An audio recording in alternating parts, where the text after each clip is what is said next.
Now we're recording. Hi, and welcome to Workday Time Tracking and Absence. I'm Stephanie Sumter. My co-presenter is Heather Groff. We'll be walking you through some absence and time off and time tracking changes in Workday. Like I said before, my name is Stephanie. I am a functional consultant with Cicero. I have been in the Workday ecosphere for a little over 7 years, almost 8 years now. The modules that I am familiar with are HCM, payroll, absence, time tracking, benefits, compensation, advanced compensation, performance, and also a lot of experience in reporting and security. Heather? Hi, so my name is Heather Groff. I am also a functional consultant with Cicero. I have almost 5 years in the Workday ecosystem coming from the end client side. And I am also well-versed in HCM, time tracking, absence, learning, benefits, payroll, compensation, advanced comp, recruiting, performance, reporting, and security. Most of the modules within Workday, as is Stephanie. So let's, I guess, get started.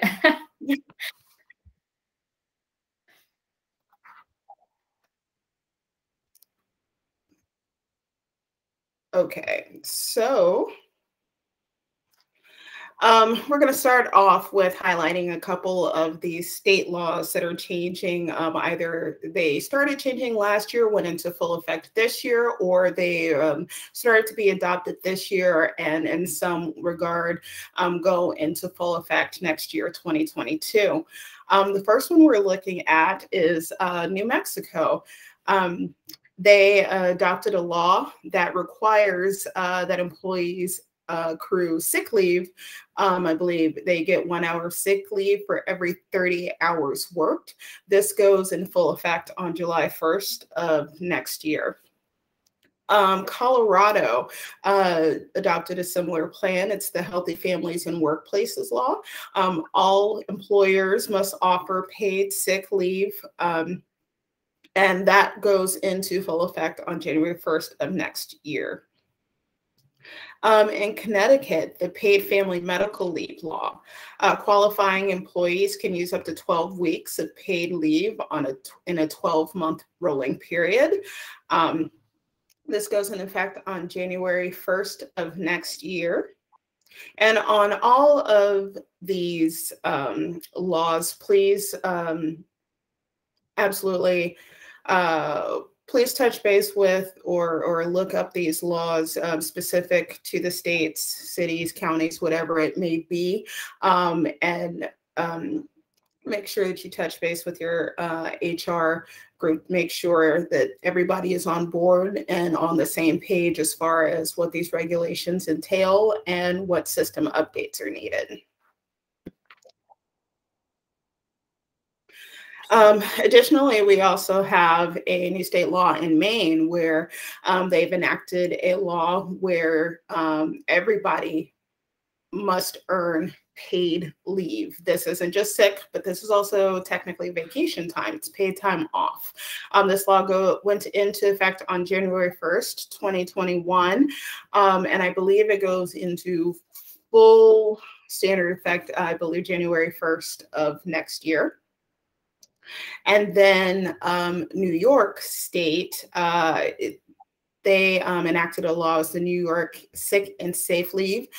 These laws, or this law, was enacted as a response to COVID. So it was actually on the books as of last year, began to be implemented or had to be implemented by the 1st of January of this year. And I believe there are aspects of it that go into full effect January 1st of next year.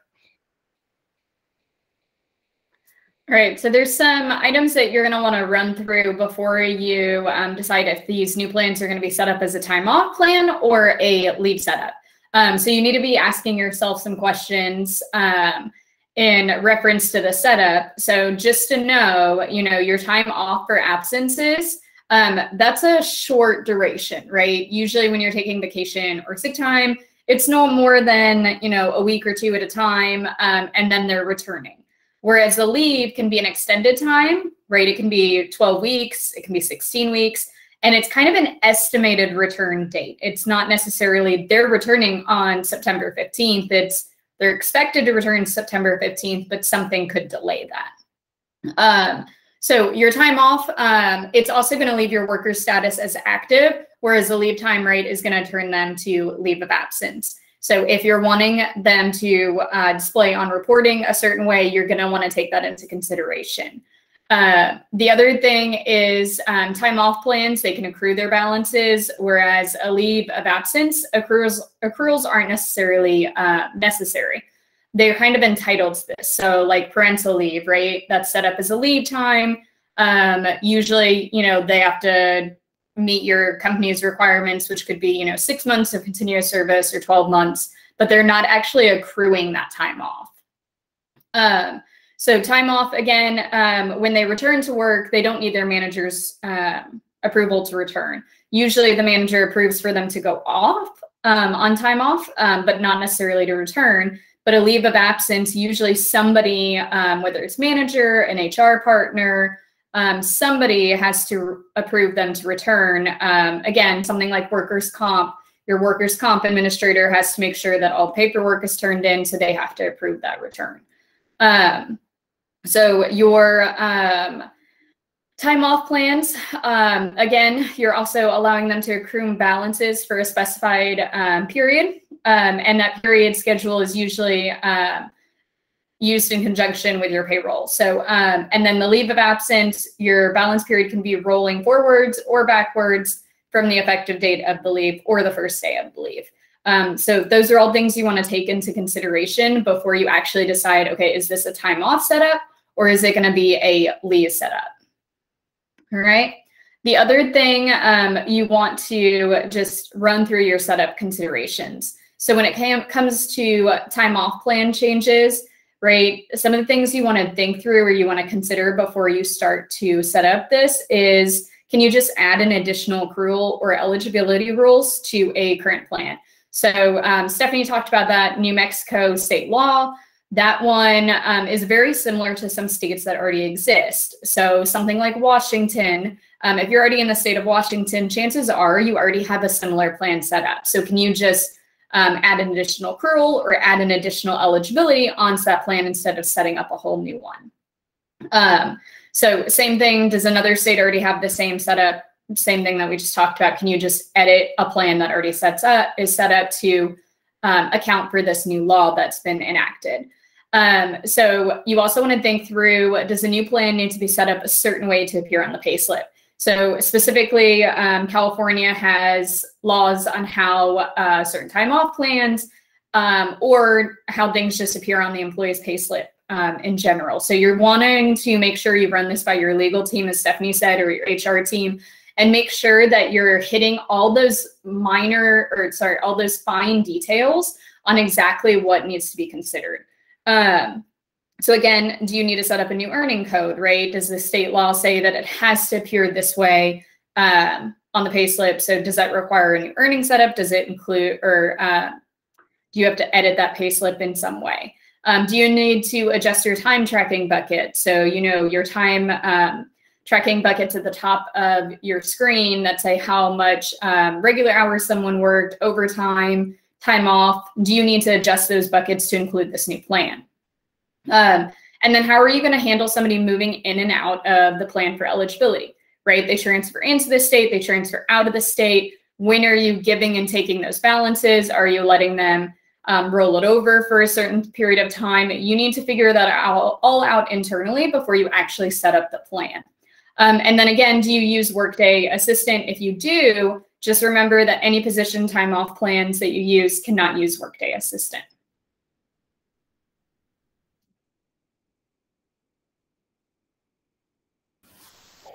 Okay, so we've got a couple of checklists here to kind of go over things at a very high level that you need to keep in mind and take into consideration when you are either setting up a new plan, altering one of these, altering an existing plan to include one of these new plans anytime that you're touching or editing an absence or a time off or a time tracking plan. The first point is the period scheduler setup. You want to make sure that your period schedules have been extended out to a reasonable amount of time. 2 or 3 years tends to be sufficient so that you can fully test out any of your accruals, make sure that everything is accruing correctly or carrying over correctly moving forward. Your earning setups and your adjustment. This goes back to what Heather was saying about making sure that if, say, a new law designates that your hours or any time that is paid on one of these new plans needs to be reported separately or differently, or maybe it's something for your own internal accounting and financial needs. Make sure that those are set up and your earnings are set up to accommodate for that. If you need any, and this payslip adjustments needed, this goes into your previous point of the earnings setup. If something needs to be displayed on the payslip in a certain way, make sure you go in, take a look at that, get that configured correctly.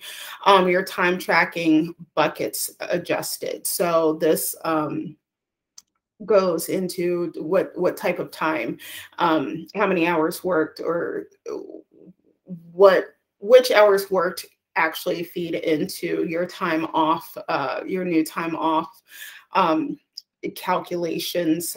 Make sure that all of those have been adjusted to accommodate accordingly. And adjust your termination business process. Make sure that when an employee terminates, or make sure that the termination business process is set up to do what you expected or needed to do for employees, whether that's just zeroing out any time off that they've accrued but haven't used for the year, or actually setting that up to zero out the plan, but then take any time that they had accrued but not used and sending it to payroll if you're paying out on that time. Adjust your job changes business process. Now this goes to the point that Heather had mentioned previously about if your employees are switching from state to state, or in some cases switching countries. How are you going to handle, how are you handling internally what happens to those accruals? Are you going to give the person credit for time that they worked, say, in a different state for the year and allow them to accrue that and pick up with that when they move to the new state? Or if they're moving out of a state that has mandated these time offs, do they just lose that time? Does that get converted to a different time off plan? All decisions that you need to make before you start setting up the plan, but you need to make sure that you adjust the job change business process to actually carry out whatever that process or whatever you've determined is supposed to happen in those situations. Need to do your validation rule adjustments. This goes to who putting into the system, who can request what time off and when, how many units of time can be requested at a time. Let's see.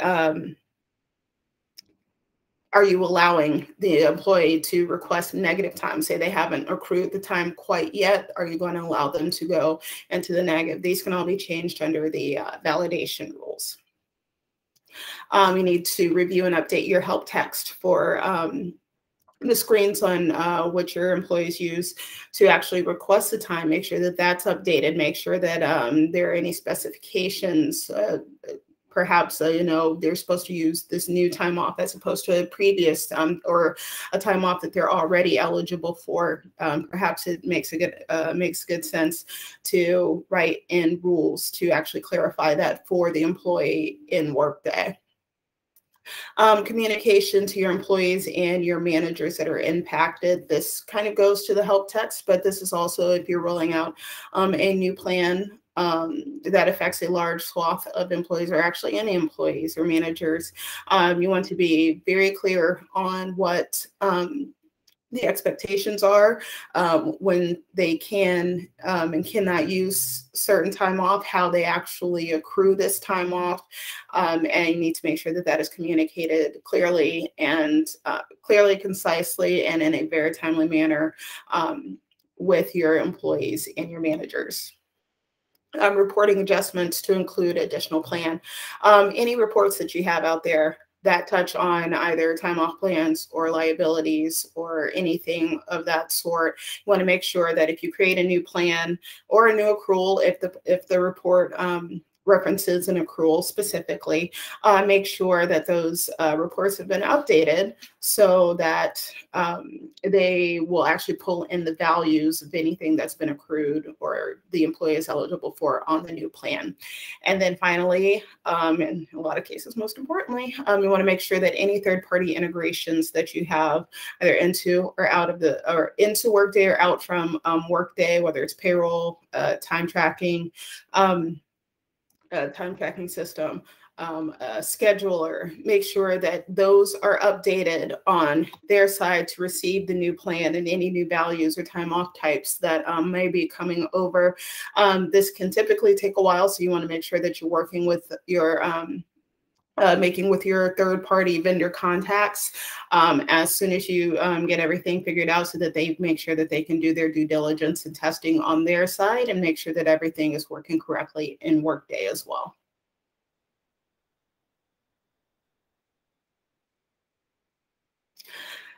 And now we have our time tracking checklist. And a lot of these are very similar to what you would check, make sure that you account for and you pay attention to on the absence side as well.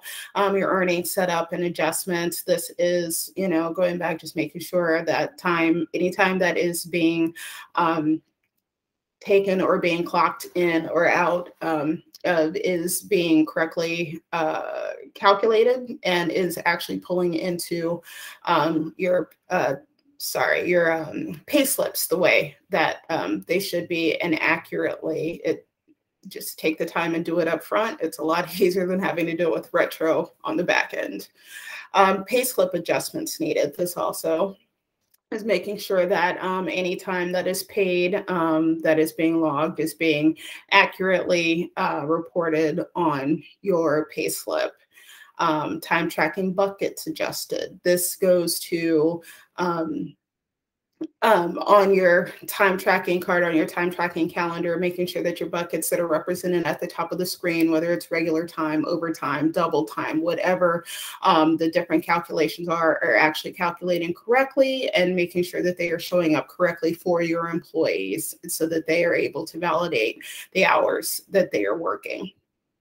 Validation rule adjustments as well. This goes back to making sure that any of those rules, those picky rules of who can do what, and this is who can actually clock in or clock out with a certain type of time, who can clock in and clock out, under projects, if that's what you do. Make sure that those are all in place. Make sure if there are any meal adjustments that need to be put in, make sure that those are all in place.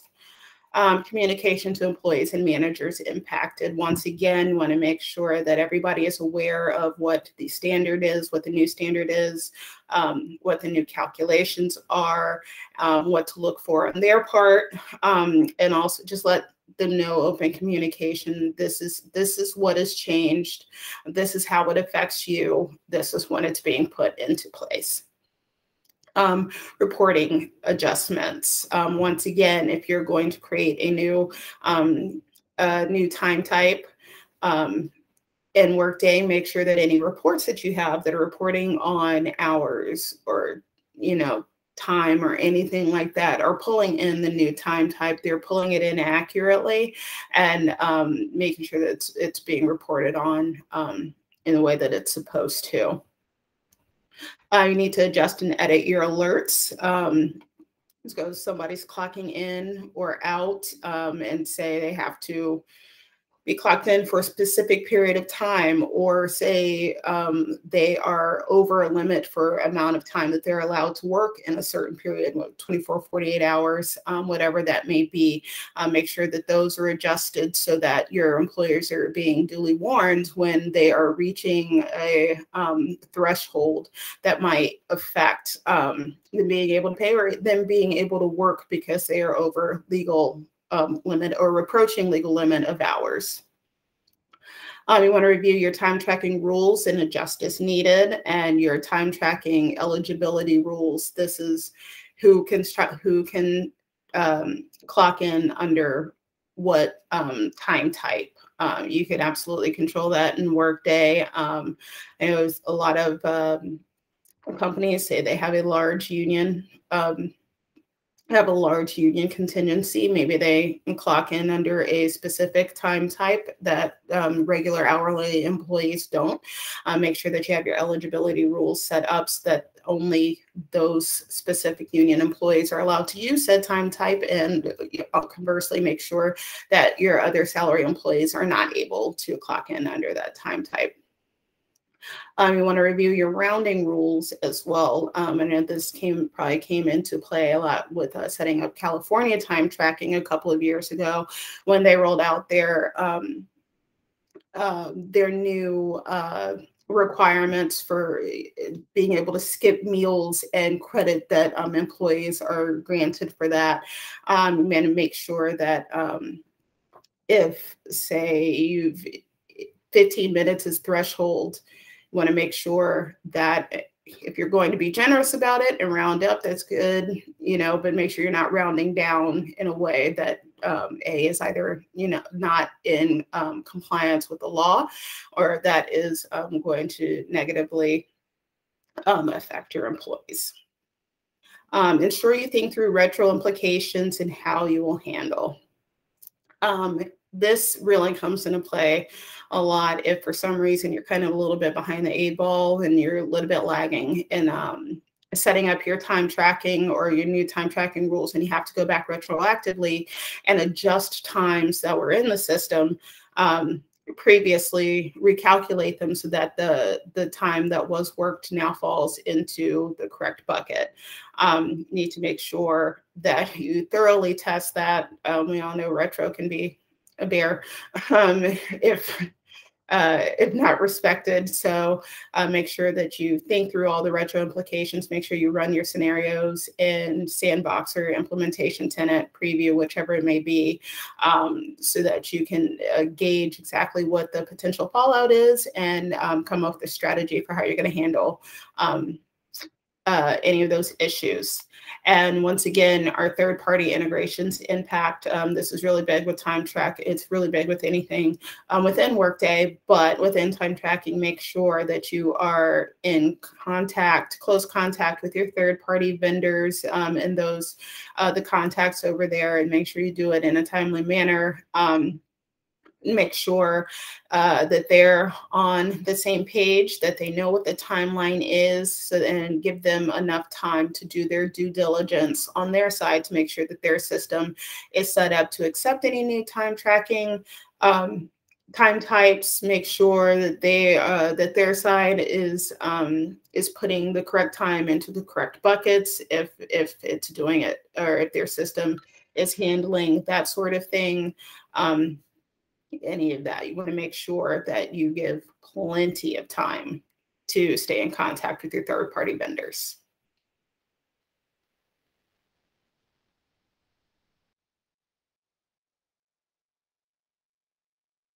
I was on mute.